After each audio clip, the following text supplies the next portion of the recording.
Quartier commerce de la ville de Boaké, chef-lieu de région de Gbeke. Mandjou Sanogo, handicapé des jambes, est photographe. Depuis maintenant 6 ans, il vient ici tous les soirs pour offrir ses services. Âgé de 57 ans, l'homme fait la photographie depuis maintenant 40 ans. C'est en 1987 que l'homme s'est engagé à être son propre patron. Un business qui lui permet de nourrir sa petite famille. Je travaillais avec mon patron dans les studios. J'avais 1 an d'apprentissage avec mon patron. Il m'a appris. C'était blanc noir qui était majorité. Si resté dans ça, moi j'ai eu l'argent, j'ai payé un appareil pour moi-même. Ils sont, je promène en pied pour faire les photos. Il y a les jours, je peux gagner 7 000 francs. Il y a les jours 4 000 francs. Je peux venir même une photo, je ne gagne pas. Mais je peux quitter là-bas, ici avec 6 000 francs. En tout cas, les clients me félicitent beaucoup. On m'encourage, on me donne l'argent. Je les remercie beaucoup. À ses clients, le vieux photographe exige d'être payé d'avance afin d'éviter les faux rendez-vous et les pètes. Mandjou prend tout son temps pour faire le tour de l'espace tout en proposant ses services, mais tous les clients ne sont pas partants. Une photo fait 500 francs. Bon, quand je prends aujourd'hui, c'est le lendemain, je l'avais. Voilà, comme les clients n'ont pas le temps tous les jours pour venir, bon, je l'avais ça le lendemain. Bon, maintenant, quand je leur donne rendez-vous, il y en a que je ne les vois pas, mais ils payent d'abord avant de partir. C'est qu'ils payent. Parmi ceux qui acceptent de se faire photographier par Mandjou, certains veulent juste contribuer. Bon, pas besoin de photos, mais étant donné son état, nous avons décidé de collaborer au fait. Ça nous a fait plaisir de voir contribuer. Bon, c'est pour immortaliser le moment, parce qu'il y a longtemps même on ne s'est pas vu. Donc moi je vois que c'est osé, c'est courageux de sa part. Une contribution que s'est aussi imposée Brahima Barry, manager de l'établissement, qui lui permet d'exercer gratuitement. Le courage de Mandjou ne laisse personne indifférent. Au départ, je l'avais négligé parce que je le voyais en mendiant, je le voyais comme quelqu'un qui allait peut-être gêner ma clientèle. Mais aujourd'hui, je me suis rendu compte à un moment donné qu'il cherche son pain quotidien. Ces gens de personnes ont besoin que les gens les épaulent, les gens les aident. Moi-même, je dis, ah, mais c'est là, il est fort. Il est mort, le pied. En tout cas, toujours il est ici. Il est jusqu'à minuit. Hein. Là, il va rentrer à la maison. Toujours. Résolu à faire ses vieux jours dans la photographie, le quinquagénaire tient difficilement sur les béquilles pendant longtemps. 2 petites pauses, Mandjou Sanogo s'en donne pour respirer.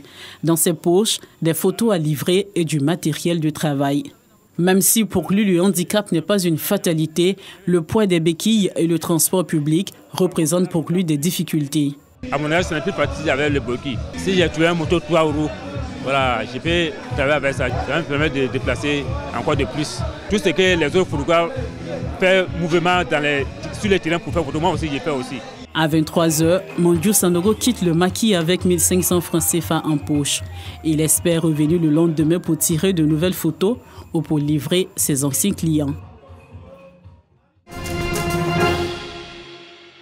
Tout est enfin rentré dans l'ordre. Après une rencontre avec leur ministère de tutelle dans l'optique du maintien de la paix et de la cohésion sociale, les 60 chefs des 60 villages Atchan de la génération Tchagba se sont réunis à la chefferie d'Anono pour donner des précisions sur l'annulation de leur marche.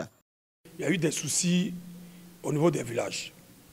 Il y a un message de mécontentement qui a été lancé par le collectif des chefs par rapport au comportement ou aux attitudes des sous-préfets que nous avons dénoncés. Donc, Dieu merci, il y a une main tendue, on a saisi la main tendue, il y a un dialogue qui s'est créé. La porte est ouverte au dialogue. En tant que premier responsable des villages, nous demandons aussi à nos sujets de mettre par la terre. Le président du collectif des 60 chefs coutumiers Atchan de la génération Tchagba, après avoir exprimé toute sa gratitude aux autorités compétentes, rappelle qu'ils s'attendent à une suite favorable. C'est vrai, on est conscient que ce n'est pas le même jour que tout sera réglé, mais au fur et à mesure, c'est un processus. En tout cas, on croit que tout va bien se terminer. Des personnes en mission se rendront les prochains jours dans tous les villages Atchan pour informer les populations afin de sauver, préserver et maintenir la paix et la cohésion sociale. Du riz, des pâtes alimentaires, de l'huile, des vêtements, des cartables et des fournitures scolaires, ce sont entre autres les dons d'une valeur de 7 millions de francs CFA offerts à plus de 250 enfants issus de couches défavorisées. Cette action de solidarité, initiée par l'ONG Minoge, s'inscrit dans le cadre de la 15e édition du concert de la rentrée scolaire. Chaque année, nous organisons un concert pour la rentrée, juste pour soutenir les enfants des prisonniers et les enfants orphelins.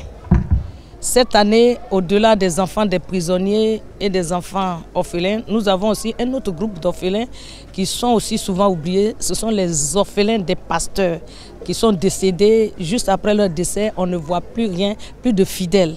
Et donc ce sont ces enfants-là que nous sommes là ce soir pour leur apporter un peu de joie. En le faisant, nous sommes en train de parler à Dieu pour dire, aie pitié de nous. Voici ces enfants qui sont là.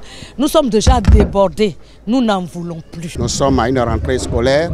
Ce concert est donné pour aider les orphelins à aller à l'école, pour aider les veuves à soutenir leurs enfants.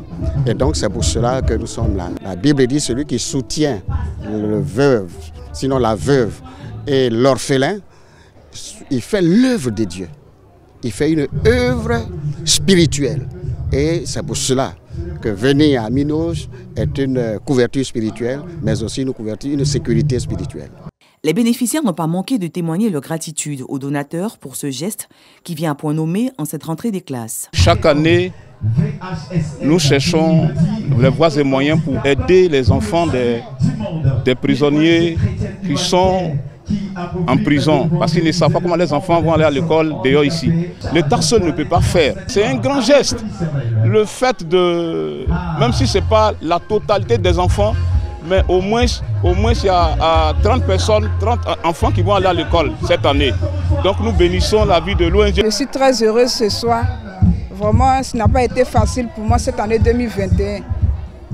Et je remercie le grand Dieu, je remercie d'abord aussi la présidente de l'ONG et Miloge, et je remercie aussi l'association l'ODC pour leur soutien, pour tout ce qu'ils ont fait pour moi, pour la joie qu'ils m'ont apporté ce soir. C'est pas facile, mais maman n'a pas les finances pour m'inscrire à l'école. Je suis très content d'avoir reçu ce kit scolaire de la part de l'ONG. Je suis très heureux, que Dieu les bénisse. Créée en 2000, l'ONG Minoge œuvre dans le domaine humanitaire. Elle apporte un mieux-être aux veuves et orphelins de toute confession religieuse et sans appartenance ethnique et politique.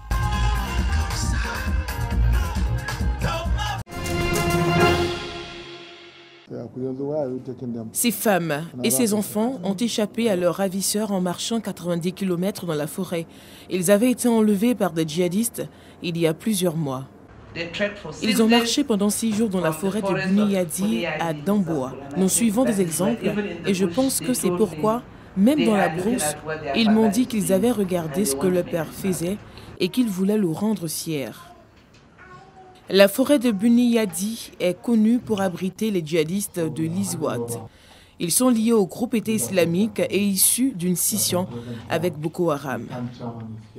Je veux lancer un appel à tous les habitants du Borno et aux Nigériens pour qu'ils continuent à prier afin que nous puissions avoir une paix absolue.